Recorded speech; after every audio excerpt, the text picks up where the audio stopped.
Bonjour à toutes et à tous, soyez les bienvenus chez l'écrivain, le podcast où l'écriture est à portée de votre main. Je suis Maude et comme chaque semaine, je réponds à une question que vous m'avez posée sur les réseaux sociaux et qui concerne l'écriture.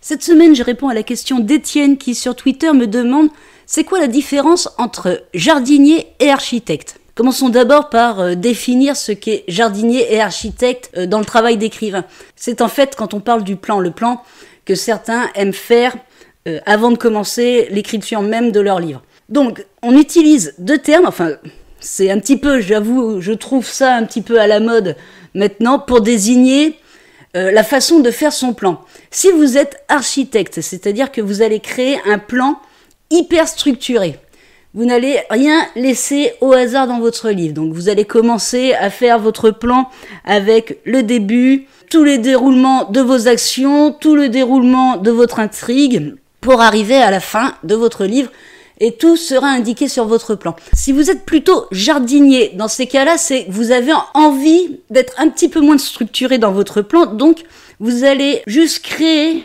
un plan rapide. Vous voyez, vous allez juste indiquer les grandes lignes de votre livre et après vous allez vous lancer dans l'écriture parce que vous allez, pour faire le lien avec le jardinier, vous allez semer quelques graines et après vous allez laisser pousser et voir ce que ça donne. C'est un peu ça le principe aussi de faire des plans succincts, c'est de noter quelques idées et après vous vous lancez dans l'écriture et vous voyez ce que ça donne. Donc voilà Étienne, j'espère que j'ai répondu à ta question, à savoir ce qui est un jardinier ou un architecte dans l'écriture.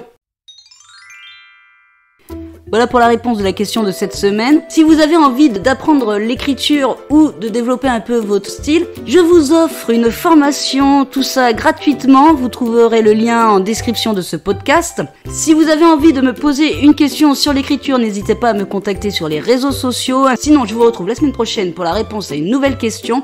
En attendant, bonne écriture à toutes et à tous et prenez soin de vous.